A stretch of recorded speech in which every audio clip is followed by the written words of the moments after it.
Hello everyone, welcome to Lucid Study. In this particular video we are going to revise about Palamo Tiger Reserve. सबसे पहले tiger reserve क्या होता है? तो primary objective of tiger reserve in India is the conservation of tigers. Tigers और उनके habitat को बचाना ही टाइगर रिजर्व का प्राइमरी ऑब्जेक्टिव है. अपार्ट फ्रॉम टाइगर्स, टाइगर्स के अलावा बहुत सारी डाइवर्स रेंज ऑफ फ्लोरा और फौना भी इसके अंतर्गत रिजर्व किया जाता है जो कि किसी रिस्पेक्टिव रीजन में एग्जिस्ट करता है. टाइगर रिजर्व जो इंडिया में है वो दो जोन से मिलकर बनता है. सबसे पहले कोर एरिया आता है और बफर जोन आता है. कोर एरिया जो होता है वो सेंट्रल एरिया होता है किसी टाइगर रिजर्व का, और बफर जोन जो होता है वो कोर एरिया के बाहर वाला एरिया होता है. तो core zone is the central area. ये सेंट्रल एरिया है जहां पर ह्यूमन एक्टिविटीज पूरी तरीके से प्रोहिबिटेड होती है, स्ट्रिक्टली रिस्ट्रिक्टेड होती है, अलाउ नहीं होती है, allowing tigers to thrive without disturbance, जिसकी वजह से टाइगर्स पनप पाते हैं किसी डिस्टर्बेंस के बगैर. फिर उसके बाद बफर जोन आता है जो कोर एरिया को सराउंड करता है, और ये एक पेरिफेरल स्पेस है विथ लिमिटेड ह्यूमन एक्टिविटीज. यहाँ पर आपको ह्यूमन एक्टिविटीज देखने को मिलेंगी but very limited, offering a degree of protection to the core zone, और इसकी वजह से कोर जोन को प्रोटेक्शन मिल पाती है. नाउ पालामू टाइगर रिजर्व की बात करें तो ये लातेहार डिस्ट्रिक्ट में पड़ता है, झारखंड स्टेट के. झारखंड स्टेट के लातेहार डिस्ट्रिक्ट में आपको देखने को मिलेगा पालामू टाइगर रिजर्व, और ये झारखंड का इकलौता टाइगर रिजर्व है जो कि 1129.93 स्क्वायर किलोमीटर एरिया में फैला हुआ है, जिसमें बेतला नेशनल पार्क और पालामू वाइल्ड लाइफ सैंक्चुरी का कोर एरिया भी इंक्लूडेड है. ये जो पालामू टाइगर रिजर्व है, it is one of the first 9 tiger reserve.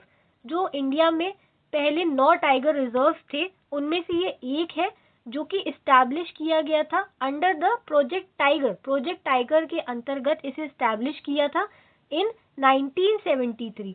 Geography की बात करें तो it lies with in the छोटा नागपुर प्लेट्यू. ये छोटा नागपुर प्लेट्यू में पड़ता है और अपनी रिच बायोडाइवर्सिटी के लिए जाना जाता है, including dry deciduous and tropical forest. यहाँ पर आपको ड्राई डेसिडस और ट्रॉपिकल फॉरेस्ट देखने को मिलेगा. और ये जो रिजर्व है यहाँ पर आपको मिनरल्स देखने को मिलेंगे जैसे कि बॉक्साइट एंड कोल. ये देखिए यहाँ पर ये झारखंड है और आपको यहाँ बेतला नेशनल पार्क और पालामू टाइगर रिजर्व देखने को मिलेंगे. याद रखिएगा, पालामू टाइगर रिजर्व जो है वो एक ड्रॉट प्रोन एरिया है, यानी यहाँ पर सूखा बहुत जल्दी पड़ता है रेन शैडो इफेक्ट की वजह से. Most of the rainfall is receive from the south west monsoon. South west की तरफ से, यानी साउथ वेस्ट की तरफ से जो मानसून आता है उसकी वजह से यहाँ पर रेनफॉल होता है. अदरवाइज यहाँ पर रेन शैडो इफेक्ट है, क्योंकि पहाड़ क्या करते हैं, पहाड़ जो भी क्लाउड्स आते हैं उन्हें रेसिस्ट करते हैं, जिसकी वजह से कि एक साइड पे सूखा होता है. फौना की अगर हम बात करें तो यहाँ पर आपको टाइगर्स देखने को मिलेंगे. As it is a tiger reserve तो टाइगर्स तो होंगे. Elephants, leopards, grey wolf, gaur, sloth bear, 4 horned antelope, Indian ratel, Indian otter and Indian pangolins are seen in this particular reserve, that is Palamu tiger reserve. ये Latehar district Jharkhand में पड़ता है और ये झारखंड का ओनली टाइगर रिजर्व है, यानी झारखंड में सिर्फ एक ही टाइगर रिजर्व है जिसका नाम है पालामू टाइगर रिजर्व.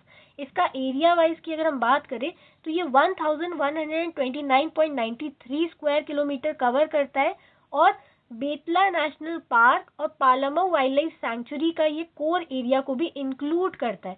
ये it is one of the first 9 tiger reserve जो कि प्रोजेक्ट टाइगर इन 1973 के अंतर्गत इस्टेब्लिश किया गया था, और ये छोटा नागपुर प्लेट्यू के ऊपर पड़ता है.